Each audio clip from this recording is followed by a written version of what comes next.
Catholic cardinals on Thursday returned to the Sistine Chapel in the Vatican City to begin a second day of voting to elect a new pope. More than 130 cardinals are expected to vote again in the morning after spending the night sequestered at the Vatican residences. Black smoke poured out of the Sistine Chapel chimney Wednesday evening, signaling that no pope was elected on the first ballot of the conclave. The cardinals have been sworn to secrecy in the centuries-old ritual to elect a new leader of the 1.4 billion-member Catholic Church. To become a pope, a cardinal needs a two-thirds majority, or 89 of the 133 votes. This conclave is the most geographically diverse conclave in the faith's 2,000-year history. The Associated Press contributed to this report. After a cardinal receives the necessary two-thirds majority vote to be elected pope, the dean of the College of Cardinals, Italian Cardinal Giovanni Battista Re, will ask the elected candidate, "Do you accept your canonical election as Supreme Pontiff?" If the elected cardinal accepts, he then chooses his new name, and from this point forward, he assumes full authority and responsibility for the Catholic Church. The cardinals present give their respects to the new pope, and the votes are burned to send a signal of white smoke from the Vatican's Sistine Chapel to the entire world. Shortly after this, the cardinal proto-deacon, currently French Cardinal Dominique Mamberti, proclaims the famous Latin words, "Annuncio vobis gaudium magnum, habemus papam," that is, "I announce to you with great joy, we have a pope." After this, the new pope imparts his apostolic Urbi et Orbi to the city, Rome and world, blessing from St. Peter's Basilica. 133 cardinals from 71 different countries across the globe are in Vatican City for the conclave, which began on Wednesday to elect the new pope. The conclave is taking place in the Sistine Chapel, which is now closed to the public. Pope Francis was instrumental in making the College of Cardinals less Eurocentric by expanding it to include more cardinals from other continents. Who could be the next pope?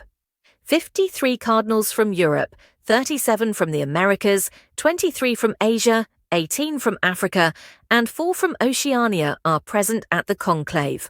Cardinal and Archbishop of New York, Timothy Dolan, is also in attendance as one of 10 cardinals from the United States. For the first time, 15 nations are represented by native cardinal electors hailing from Haiti, Singapore, Serbia, Papua New Guinea, Cape Verde, the Central African Republic, Myanmar, Rwanda, Tonga, Malaysia, Sweden, Luxembourg, Timor-Leste, Paraguay, and South Sudan. The age range of the cardinals spans generations, from the youngest being 45, Mykola Bichok of Ukraine, and the oldest being 79, Carlos Osoro Sierra from Spain, has gathered again in actuality as the Vatican revealed that Pope Francis, 88, the leader of the Catholic Church, passed on April 21, 2025, the day after Easter Sunday.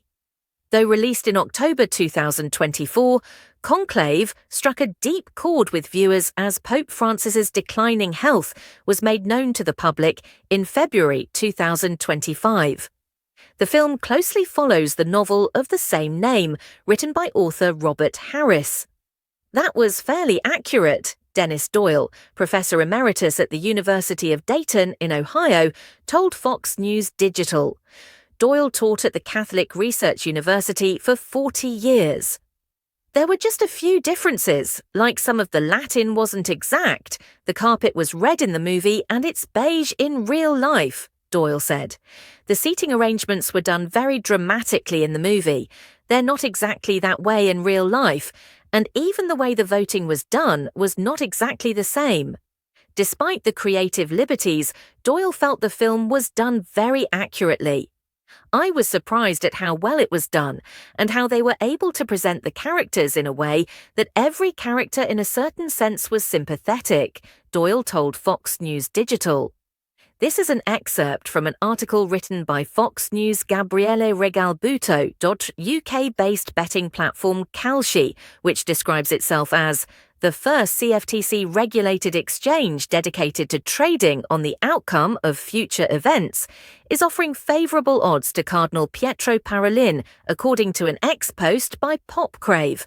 At the time of posting, Cardinal Parolin had over 30% support to take the papacy, more than any other cardinal on the platform. He holds 27% support on the platform at the time of writing this post. Parolin is seen by many as a compromise candidate between progressives and conservatives in the Catholic Church, and a diplomat. The ex-post has accumulated nearly 300,000 views and 4,000 likes. Calci did not immediately respond to Fox News Digital's request for comment.